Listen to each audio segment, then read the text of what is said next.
Yo, so I'm out on the trail right now. I'm actually on the Jetson bike, and I'm trying to think about some important business decisions. Because right now I'm looking at some ways to generate more income. And one of the thoughts I was looking at, even earlier today, was I was looking for something that's high ticket. This is in entrepreneurship. So something that's high ticket, meaning I either get a large profit margin on a physical product per sale, or that is like a large per sale value. For example, property. For example, excuse me. Morning. Or there's other things too, but also service-based business. And I was trying to think, okay, what can I also do where I get a lot of money for a short amount of time? Meaning that, or it just scales well, where I don't have to physically spend a lot of time in exchange for the amount of money that I'm paid. So I'm trying to think, okay, there's some options there too. And then the last important question I'm looking for when determining opening a new, essentially, revenue stream is basically now which thing do I want to create a system and process for that is really twofold in value. So that the first piece being it's extremely valuable to the customer or the client or whoever's the beneficiary that's involved in the service that I'm providing for them or product. Yeah, and it better really be worthwhile. Then the second thing is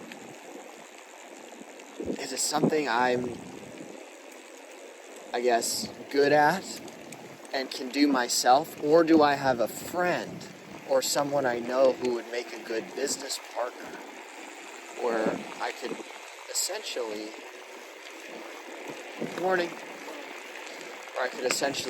generate the leads and business partnerships. Because what I'm good at least what I think I've been told I'm good at, and it's not from my opinion, it's kind of from others and kind of from the past, is just networking, kind of being around amazing people, and just through those relationships, opportunities open up, and just to kind of be able to pair up and connect those people has been something I've been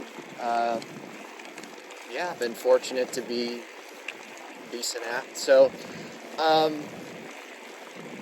I think that's what I'm going to do, is find some kind of a business partner if it's a service I don't want to do. And I'm browsing a couple options. But not that I mean that I don't want to do it. Like, I want to work with and help people, but I mean that I'm not good at, and day to day it's just not but maybe there is something out there, but I certainly haven't found that. I mean, that was, for me, it was playing golf.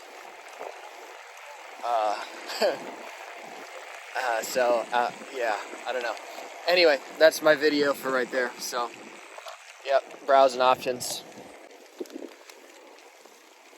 Yeah. I think what I'm thinking, honestly, on doing is I'm thinking about just the importance of where business is lacking.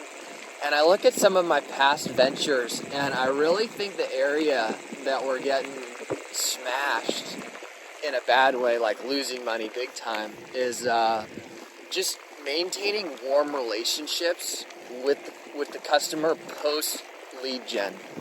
Meaning that we acquire the information, right? We get the email, contact info, but then it's all about staying in touch. And not just staying in touch, but doing it effectively. I'm thinking I'm going to do something in writing, something where it's kind of like the back end of the business, something that's really important for the long-term value. Because if I can do something of long-term value, I know for sure that businesses will keep paying me. Because they really couldn't not pay me because it would be adding so much ROI. So I'm thinking, okay, where can they benefit on the ROI in a B2B service-based solution? And I thought about, okay, I can outsource it to a really cheap option, but here's the problem if I outsource it without a quality partner. It's simply this: the quality needs to be there, and if it's that bad, you know what that hurts? What's that? Your long-term reputation. So for me, if I do any type of service-based business, I want to make sure I have partners that are reliable, that I can count on, and that do great work. I think that's a given. Whether it's outsourced or not, I guess that's kind of the bottom line. But more often than not, when you're working with a partner and you're both kind of got ownership stake in it, you're just set up for so much more success, I think. Yeah, because the alignment is there, the incentive is right. Because if you don't provide the client, like, I don't know how else to say it, like, you both you just want customer satisfaction at the end of the day. Like, how could you, like, not? I mean, who would want to be in business with somebody who doesn't care about the end game of the person that you're servicing? I mean, anyone who does that is set up really for so basically, in my form, it's a definition of a scam. Basically, it's a massive overpromise with no delivering value. So you want to make sure you're on the other side of the wheel, I think.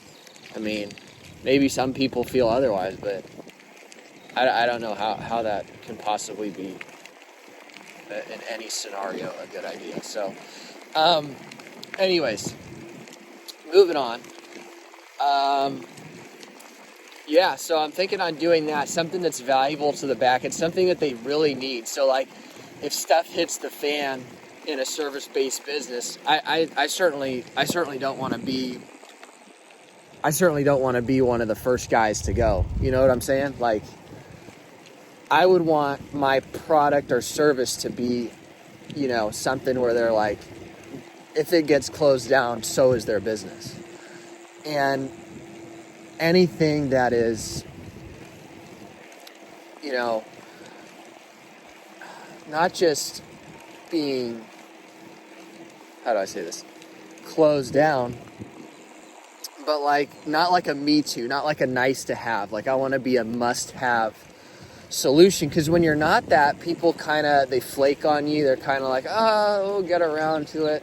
I've done business stuff before where I pursued really what I considered a creative idea, but it wasn't really a need for the customer / client. And you know what? That actually was it was a joke, to be honest with you, because people wouldn't show up to meetings. They didn't care. They did not give an F at all.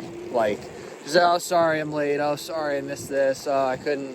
And the reality is that my service, or in that case, actually my service that was also cross-promoting my product, was like not something they just felt was a very important priority in their life. Well, I want the service I'm providing to be something where they're like, oh man, your service isn't working. Like, we're like call me up in tears and be like emotionally just in total despair if my service isn't going well, like, for you. Like, I want to do something where people care a lot. And sometimes what you want people to care about and what they actually care about are two very different things. So I'm trying to figure out, like, okay, how can I be on that side of the coin? And I really think the way to do that is to start first with the customer and identify their needs, or client, or beneficiary, or consumer, whichever. It's all kind of the same thing, whoever you're servicing with your product or service. So, anyway, that's just my 2 cents on it. Really just trying to think through this decision. That's why I think this bike ride It's a great bike ride, actually. I'm actually really enjoying this right now. I'm out in nature. Can't really see too much. But maybe I could tilt the camera a little bit. There's trees around. You can see a couple trees up there. So yeah, that's kind of where I'm at with everything. Yep. But I guess my last thing for you is like, if you're in business and entrepreneurship, whether you got a startup going or you got an established business, if you're in the nice to have or in the, not in, and people aren't, caring that much if your product or service disappears, I'd say that'd be something to be concerned about. Because I've been there. I've certainly done businesses where I was in the, one of the first people who don't care if it goes away. And if they don't care if it goes away, that means it's not that valuable to them. And it also means they're probably not willing to pay that much for it. And when you do have something that does matter a lot to them, then you're going to be in business. There's a lot of money in that. So anyways, thank you.